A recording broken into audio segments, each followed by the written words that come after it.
Bonjour tout le monde, je vous souhaite une excellente année 2020. J'espère que vous abordez cette nouvelle année avec beaucoup d'optimisme et qu'elle répondra à toutes vos attentes. Et surtout, j'espère qu'on va la passer ensemble. Je vais être beaucoup plus présente cette année sur YouTube, ce qui avait été moins le cas en 2019. Là, j'ai plein de sujets de vidéos que je veux faire qui concernent le monde du travail, les rapports professionnels, les comportements humains. Et il y aura aussi d'autres surprises dans l'année, mais là, je ne vous en dis pas plus pour le moment. Et donc voilà, si vous n'êtes pas abonné, c'est le moment de le faire. Et vous pouvez aussi me rejoindre sur Instagram, j'y suis assez active et il va se passer plein de choses sur Insta cette année. Et aujourd'hui, je vais vous parler de la meilleure façon de démarrer une conversation. Donc on va se placer dans un contexte qui est semi-professionnel, même si ça s'applique à toute forme de rencontre. Et ce que je vous conseille pour démarrer une conversation, c'est de parler du temps. Et je vais vous expliquer pourquoi et tout ce qu'on peut apprendre d'une personne juste en évoquant le temps qu'il fait dehors. Normalement, il y a deux phénomènes qu'on retrouve lorsqu'on démarre une conversation. Le premier phénomène, c'est de se présenter par notre statut, par notre métier ou par notre diplôme. Vous rencontrez quelqu'un à une soirée et vous pouvez être certain que vous aurez au moins une de ces trois informations dans la minute. Les personnes en général essayent de vous faire comprendre assez rapidement à quelle catégorie socio-professionnelle elles appartiennent, à quel niveau de l'échelle sociale elles sont, surtout si c'est valorisant pour elles. Et même parfois, hein, les gens ont besoin de nous situer, ils nous demandent ce qu'on fait dans la vie avant même de nous demander notre prénom.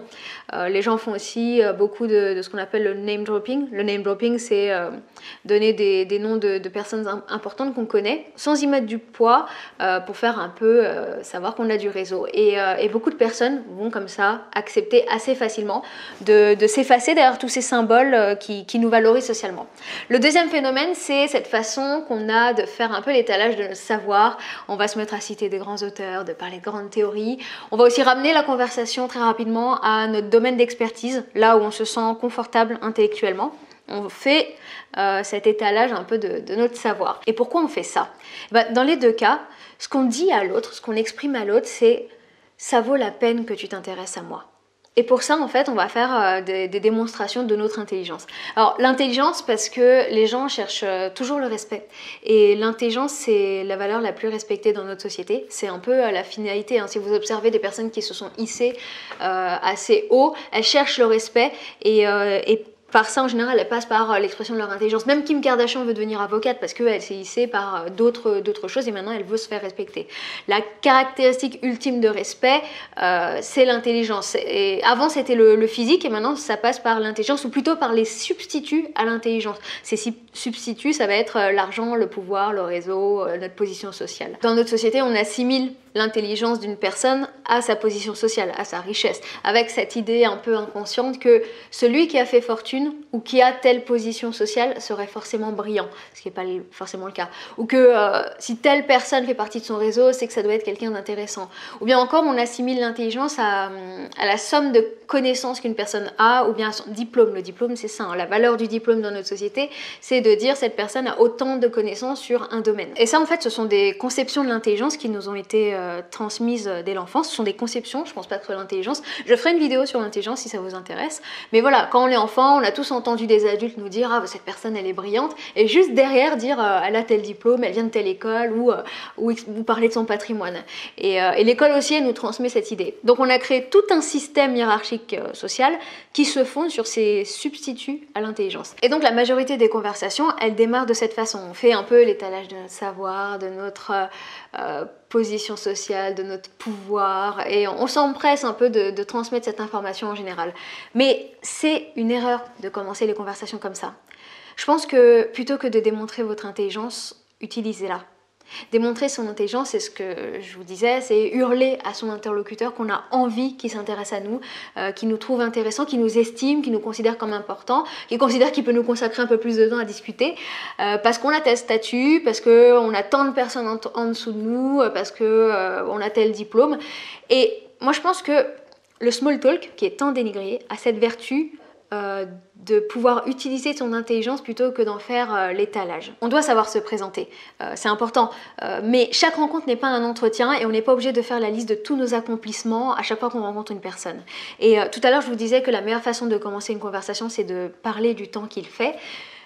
En fait, je parle du small talk parce que, par exemple, l'exemple de la météo. Si on parle de la météo, il y a beaucoup de choses qui se passent à travers cette conversation. Si on se retrouve à parler de la météo aussi souvent, c'est pas pour rien. C'est quelque chose qu'on fait assez naturellement. Mais c'est parce que c'est un sujet de conversation sur lequel tout le monde tombe d'accord. Quand il fait froid ou quand il pleut, si vous rencontrez quelqu'un et que vous parlez de ça, vous allez tomber d'accord là-dessus. Et partagez mutuellement ce ressenti pendant quelques minutes, vous allez un peu vous enliser dans cette conversation où vous êtes d'accord, vous êtes...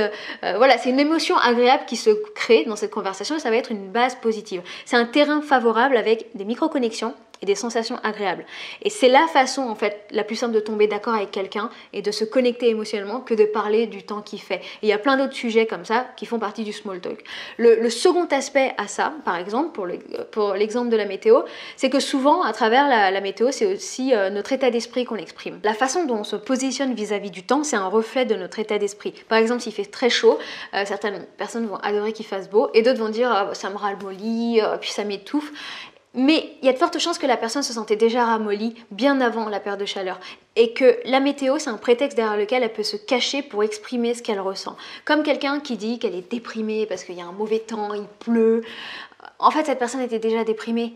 Mais derrière la météo, elle s'autorise à l'exprimer d'une façon qui est acceptable socialement. Elle a le droit de le dire.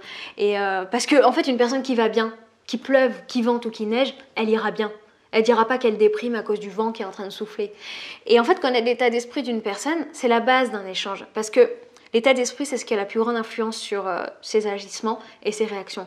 Donc, quand je dis que la meilleure façon de commencer une conversation, c'est de parler de la météo, c'est une façon de dire que la meilleure façon de commencer une conversation, c'est de savoir écouter. Et on n'a pas besoin de conversations ultra deep, des conversations très fortes, très profondes sur nos confidences les plus intimes pour avoir ce type d'informations sur une personne qu'on vient de rencontrer. Souvent, le small talk, il est vraiment dénigré. On pense que c'est du bullshit talk, que c'est des conversations qui ne servent à rien. Les gens n'aiment pas ça. Alors que c'est à travers ces conversations, si on écoute bien, qu'on peut saisir les intentions d'une personne, son système de valeurs, ses croyances, ses schémas de pensée, sa grille de lecture du monde et son état d'esprit. Et ça, c'est quelque chose que j'approfondis dans Tremplin, dans la formation sur la communication et aussi dans Analyse. Il faut savoir écouter et analyser les gens.